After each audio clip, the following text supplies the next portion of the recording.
Так, бұл видеода Exness брокерына телефон арқылы регистрация жасауды үйренетін боласыңдар. Ол үшін істейсіңдер. Ол үшін бірінші мен берген мына сілтеме арқылы өтесіздер. Үстінен басасыңдар. Мына сілтеменің былай басасыңдар. Кішкене ойлану мүмкін. Содан кейін регистрироваться деп тұратын жерде. Егер мына Google Chrome'мен кірсеңдер, автоматически переводтайды. Егер переводтамаса, онда перевод тауып аласыңдар.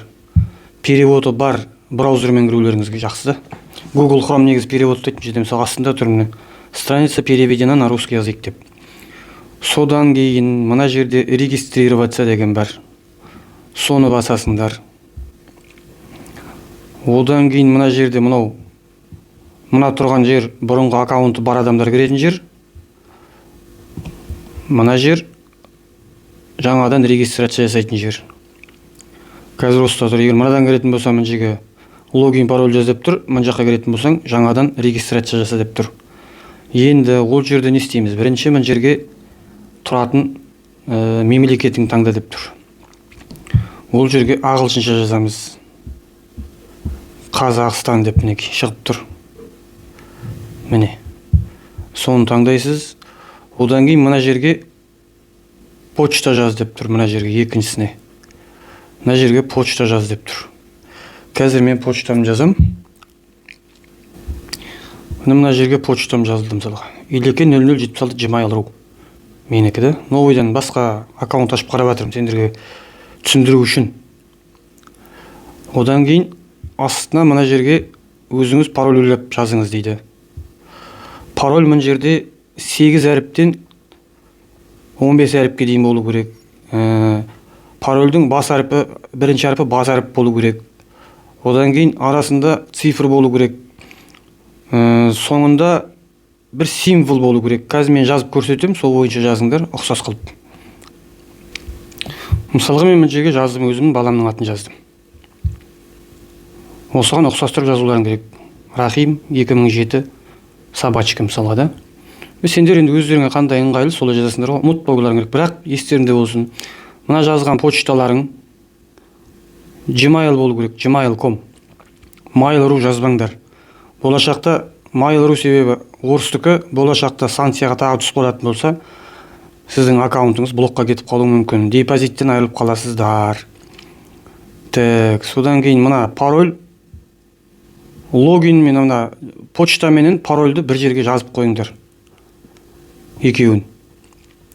Сосын мына жазған почтаңыз бар ғой. Мына жазған почтаңыздың да паролі мен логин ұмытпауларың керек. Неге шама келсе екеуіне бірдей қылған жақсылар ғой. Мынаған почтаға қандай пароль жазсаңыз, мына Exness'ке регистрация жасаған кезде оған да дәл сол пароль жазып қойың, екеуі бірдей болған абзалырақ болады негізі. Содан кейін төмен қарай түссеңіз, мына жерде код партнера деген бар мінекей. Код партнера. Үстен бассаңыз, стрелканы мына жерге не шығады, жазатын жер шығады. Сол жерге мына жердегі партнер не бар ғой? Мына жердегі мына код партнераны жазасыңдар мінекей. Осын жазуларың керек. Мысалы мен қазір жазайын оны. Так, міне жазып қойдым. Содан соң барып, мына жерде мына жазылдырған жаза басасыңдар, мынау завершить деген ғой.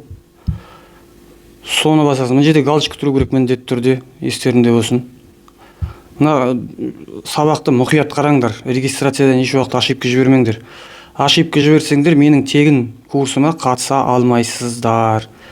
Егер ошибка жіберіп басқа біреудің рефералкасымен кетіп қалса, или ашқан счетыңыз, торговый счетыңыз менен шықпай тұрса, значит, менің сабағыма қатыса алмайсыңыз деген сөз.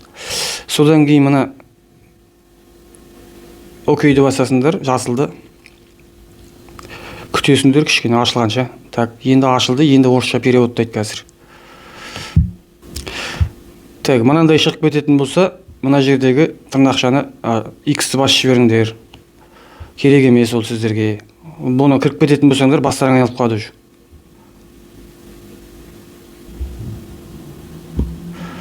Болды. Енді осыдан кейін сендер өздерің аккаунттарыңа кірулерің керек болады. Мына терминал бұл Экснестің онлайн терминалы. Веб терминал дейтін. Бұл сендерге керегі жоқ. Бұнымен сауда жасамаңдар, қажеті жоқ. Сауданы MetaTrader 5 дейтін платформада жасайсыңдар. Оны да қазір көрсетем бұйырса.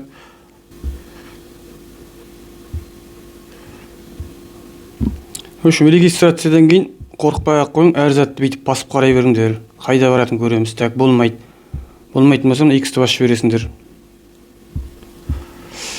Тағы мына жерде 3 сызық бар, үстіндегі мына 3 сызық. Сол 3 сызықты басып көреміз. Не істейтінін қаяққа барады. Так, инструмент дейді, керек емес. Тағы да басамыз. Портфолио дейді. Бұл не зат? Бұл керек емес. Бізге дейтін аккаунттың кәм ішіне кергені керек болады қазір. Настройкасын басып көрейік мына жердегі. Бізге кәм аккаунтымызға кіруіміз керек қазір данный момент. Мынаның іші өзгеріп кеткен екен сәл. Так, 3x-ті басамыз. Инструмент. Мынау не зат? Так, бұл да басқа зат. Бұл да керек емес бізге. Так. Мынаны басып көрейік. Одан кейін мына жерде так. Мынаны басып көрейік одан кейін. Міне өзің аккаунтына кірді. Жаңағыдан кейін. Енді мына жерде қазір сендерге настоящий счет ашып тұр мына жерде автоматически. Мінеки. Стандартный счет дейтін ашылып тұр мінеки. Осы регистрациядан кейін верификациядан өтпей тұрып мына жерден тағы бір реальный счет ашуларыңыз керек. Міне открыть деген соң новый счет деген бар ғой мінеки. Соны басасыңдар. Одан кейін мына жерде стандарт деген бар. Стандарт сізде ашық тұр. Одан кейін бүйтіп қапталға бүйтсеңіз профи деген бар мінеки. Осы счет жақсы счет. Бірақ $200 басталады. Спред бұл да аз мінеки. Комиссия жоқ деп тұрны көрдіңіз бе? Стандартта да комиссия жоқ мінеки. Бірақ спред үлкендеу бұл жерде. Одан кейін мына бетте тағы сырой спред дейтін бір спред жоқ. Бірақ комиссиясы бешеный. Одан кейін тағы 0 дейтін бар мына жерде профессиональный. Ода да спред жоқ мінеки. Но комиссия бұда бар, нормальный. Стандартный цент деген бар мына жерде. Бұның $10 бастауға болады. Так, сосын спред бұда көп. Комиссия жоқ. Так, болды. Бұл жерде ең оптимальный вариантына про дейтін счет, профи деп тұрған. Сосын мына стандарт деген счет. Мысалға мен көбіне осын жақсы көрем, осына профи дейтінді. Так, профиді жоғары көтеремізде, астында продолжить басамыз мінеки. Продолжить. Открыть счет. Настоящий. Настоящий дегенді басасыңдар. Одан кейін настоящийден кейін мына жерде плечо бар мінеки. Минимальный кредитный плечо дейтін тұр мінеки. Соны 2000 емес безлимитке қоясыңыз. Бірақ безлимит мына жерде сізге пока аштырмайды. Безлимитке кейін ауыстыруға болады.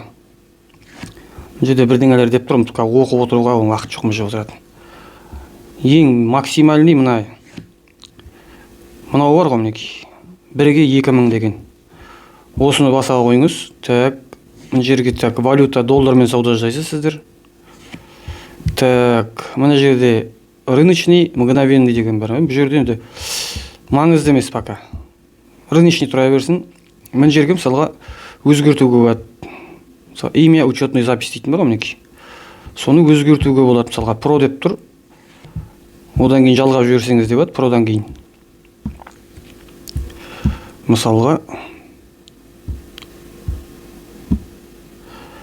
Мысалға илеке деп қойын. Сосын реалдық қоясың. Так, арғарата мына жерге пароль керек міндетті түрде. Мынаға пароль жазамыз. Или бұл жерде торговый счеттардың барлығына бірдей қылып қойың, аккаунттікі бөлек, торговый счеттікі бөлек болсын да. Мысалға мына жерге мен қазір жазам. Мысалға кім деп жазамыз? Раха 2025 собачка деп қояйын. Болды, реал счетты бүйтіп ашасыңдар. Реал счет ашылды. Мінекей. Настоящий профи деп тұр мінекей. Міне тұр.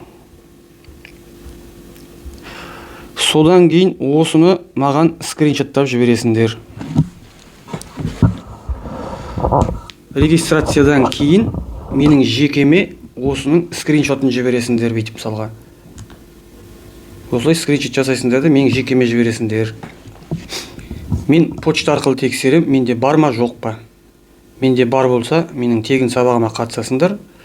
Егер қателік жасап, менің берген сілтемем арқылы өтпеген болса, онда қайтадан ашуға тура келеді.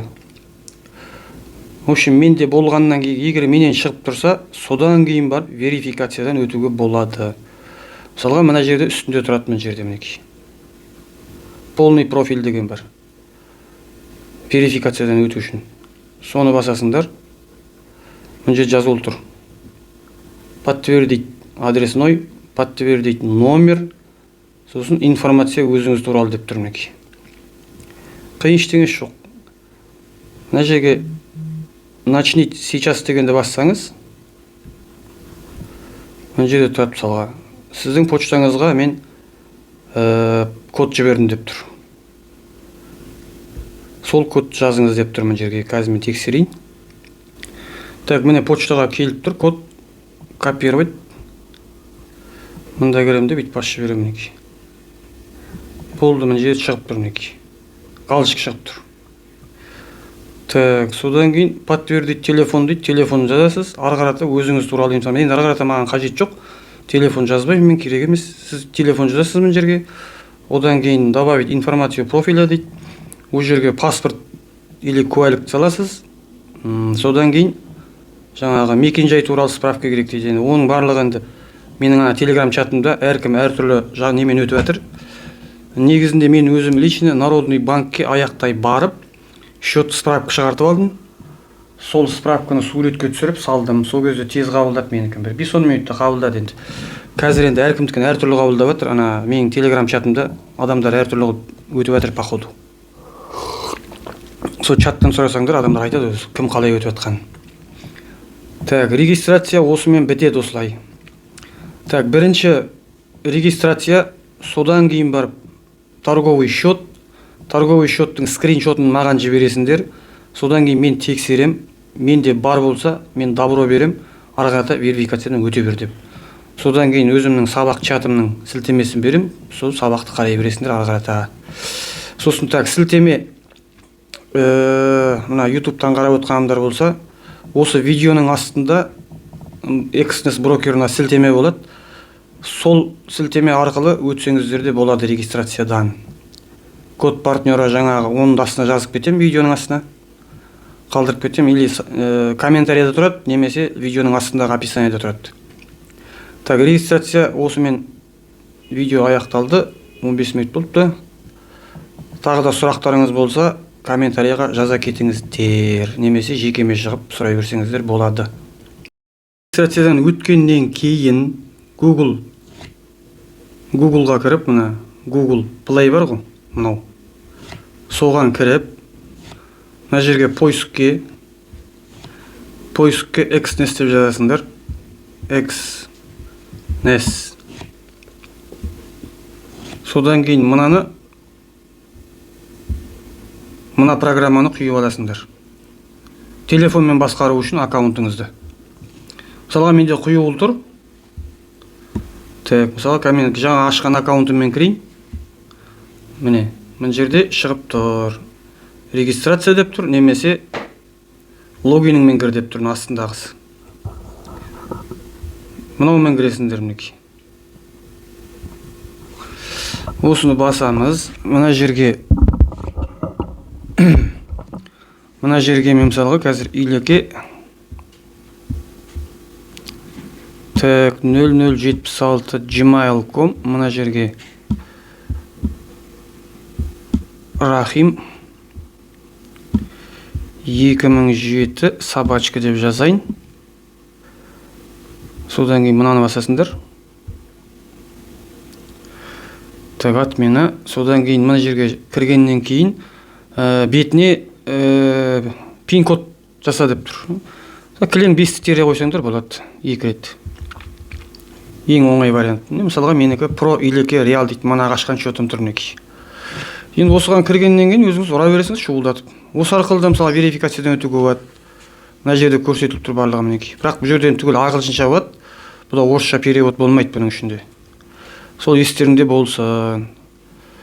Мына жерде верификациядан өт деп тұрған сияқты мына жазу. Мынаған кіргеннен кейін тағы да счетта мысалы демо счет ашу керек болатын болса, мына жерді басасыңдар.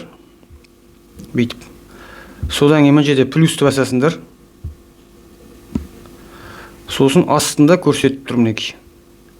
Мына демо счет, реальный счет деп тұрды. Реальный аккаунт, демо аккаунт деп тұрды. Демо керек болса, демоны басасыңдар.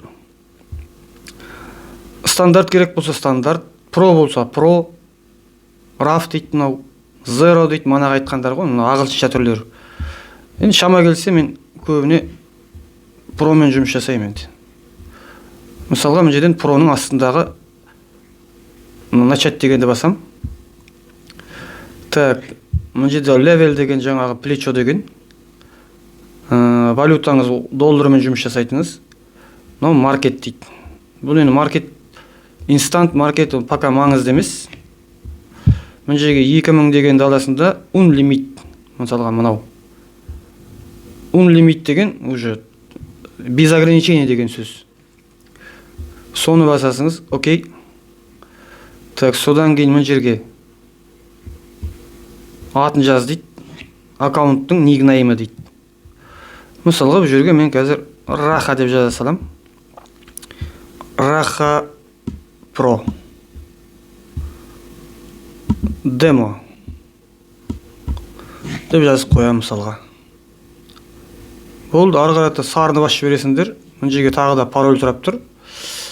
Парольға мысалға Раха 2025 собачка. Окей. Міне болды. Енді мына жерге депозит ол тұр. Қазір нөлде тұр ғой. Мына жерге депозит болу үшін мынау про демо ғой. Мына жерде депозит деген бар мінекей. Соны басасыңыз, мына жерге өзіңізге керек сумманы жазасыңыз. Мысалға $1000 дейік. $1000 мен практика жасайтын болсаңыз, үсті $1000 дейсіз, сарыны басып бересіз. Болды. Содан кейін мына үстіндегі X-ті басып бересіңдер. Міне $1000 тұр мына жерде.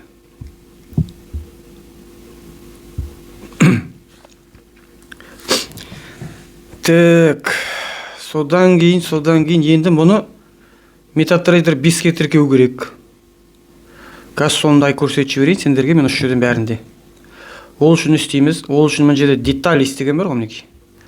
Деталис дегенді басамыз. Бұл любой счет, реал болса да сол, реалда да сол деталис мына тұрған.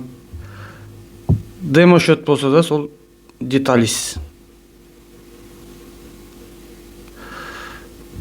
Так, осыны басасыңдар. Содан кейін мына жерде сеттинг деген бар мінекей. Настройка деген, соны басамыз. Содан кейін барып мына жерде ең бірінші. Мына XNS MetaTrader 5 trial деген бар ғой. Соны скопировать етіп аласыңдар. Мен скопировать етілді. Содан кейін MetaTrader 5-ке барамыз. MetaTrader 5 дейтін мынау бізде. Соған барамыз да мына жерді басамыз мінекей.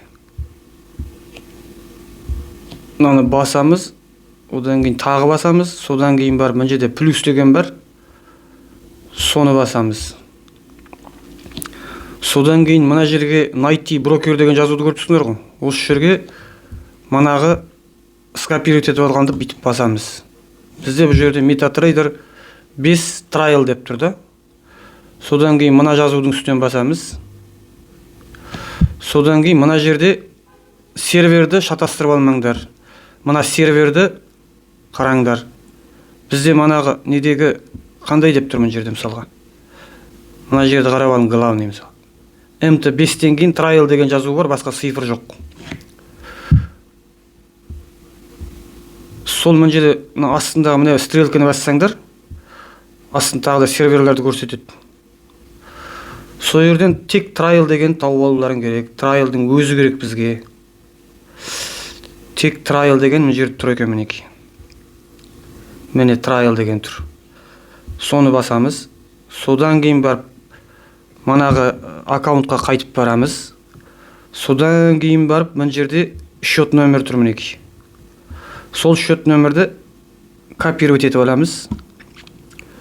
MetaTraderге қайта барамыз. Мына логин деген жазу бар ғой.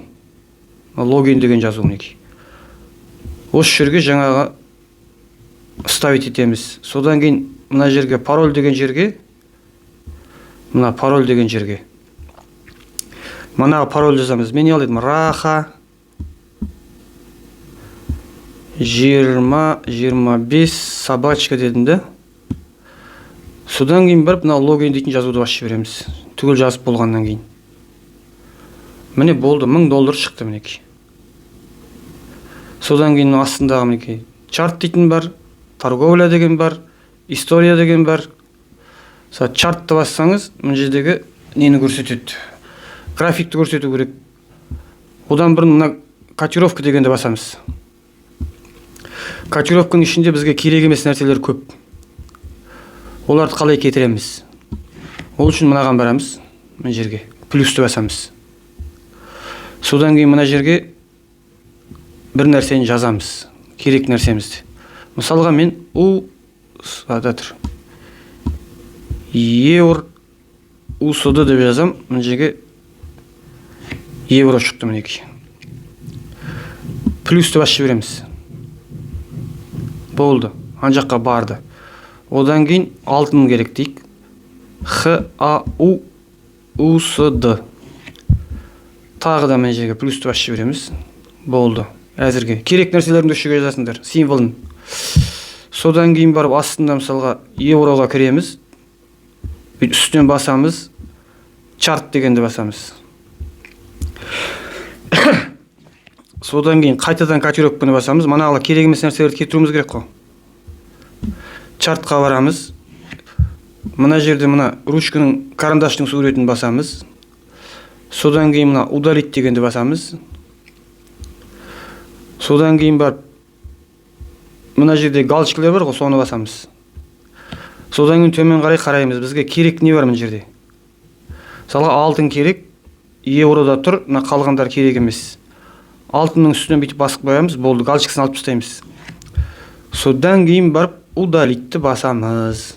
Болды, бізге тек евро менен алтын қалып тұр мінекей. Содан кейін назад мына жерде. Назад басамыз. Болды, содан кейін алтынның үстінен бассаңыз, чарт деген тұрады мына жерде.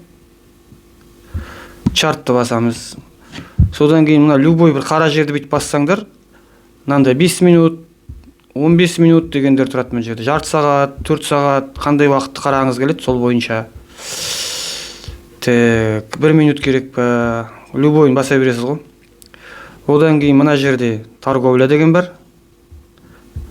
Бұл жерде ештеңе жоқ. Егер торговляға кірсеңіз, мысалға мен қазір 1 минуттық таймфреймде мысалға 0.01 мен шортқа кірейін, қазір шорт.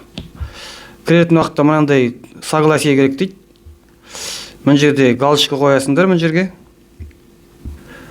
Я принимаю условия дейтінді басып бересіңдер. Содан кейін барып мынау sell төменге, мынау buy жоғарға. Шатастырып алмаңдар. Мысалға sell. Міне ашылды. Sell бұлай болады. Егер take profit қойғыларың келсе, үстінен бір басасыңдар. Мына жерде шығып тұр take profit, stop loss деп тұр, көрдіңіз ба? Take profitті бассаңыз, мына жерде take profitті қозғалуға болады, бүйтіп қозғалтуға. Мына жерге дейін қойсаңыз, $4 болады. Бүйтіп басып жібересіңдер. Мына жерде жүріп жатыр мінекей сіздің саудаңыз. Егер лимитке қойсаңыз, мынаның астында лимит тұрады. Ондыға көрсетем. Мысалға евроға кірейік. Мысалға сіз қазір ойлайық, мына жерге келеді, баға дейік. Мына жерге келіп барып, сосын жоғары кетеді деп есептеп көрейік. Мысалға да, мысал ретінде айтып отқаным мен. Мына үстіндегі мына жерде екі қойтан бар, мынандай, мынандай. Екі функция бар дегенім ғой. Мынандай функция бар, сосын мынандай функция бар. Бізге мына функция керек лимитке қою үшін. Соны басасыңыз, мына жерде by limit деп тұр. Оны өзгертуге болады, cell limit қылуға болады, cell stop, by stop, by limit. Мысалы, мына жерге қоясыңыз, stop loss, міне stopты бассаңыз, астында stop шығып тұр. Stop мына жерге қоюға болады. Take profit мысалға мына жерге барады деп есептелді. Мына жерге барама өзіңіз қарайсыңыз ғой. Қай жерге қойғыңыз келеді, сол жерге қоясыз. Содан кейін барып мына стрелканы басып жібересіңіз. Сосын установитті басасыңыз. Готово. Сосын торговля деген жерге барсаңдар, міне лимиткаларың мынандай болып тұрады. Ал жүріп жатқан саудаларың мынандай болып тұрады. Содан кейін история. Историяда мысалға мына жерде қазір баланс $1000 құйылған деп тұр. Егер мен қазір манағы сделкамды айырсам, мынаны бүйтіп, минусовой менен, убытка. Міне мына жерге шығып тұр, мінекей историяңыз, бүгінгі история деп тұр. Мына жерде мысалға мынау календар тұр, мінекей. Бұл жерде мысалға бір аптаның историясы, бір айдың историясы, 3 айдың историясы деген бар. Сосын мына жерде өзіңіз қоясыз, любой период, выбрать период деген мысалға өзіңіз қай күннен қай күнге дейінгі история керек, соны қарайсыз. Сегодня деген бар. Осылай болады. В общем, түсінікті болған шығар деп ойлаймын. Түсінбесеңіздер жекеме шығып сұрарсыздар, немесе комментарияға жазыңыз. Бірақ мен комментария көп оқымаймын. Шама келсе телеграмда жекеме или чатқа жазғандарың жақсы болады. Тағы да қайталап айтам. Менің рефералкаммен Exness брокеріне регистрация жасағандардың барлығына тегін курс жүргізіп жатырмын. Так, мынаны бүйтіп кетіріп тастайтын болсаңыз, үстінен бір басып жіберіп, мына удалитті бассаңыз да болады. Удалить. Болды. Манағы мына жердегі лимиткалар жоқ кетіп қалды.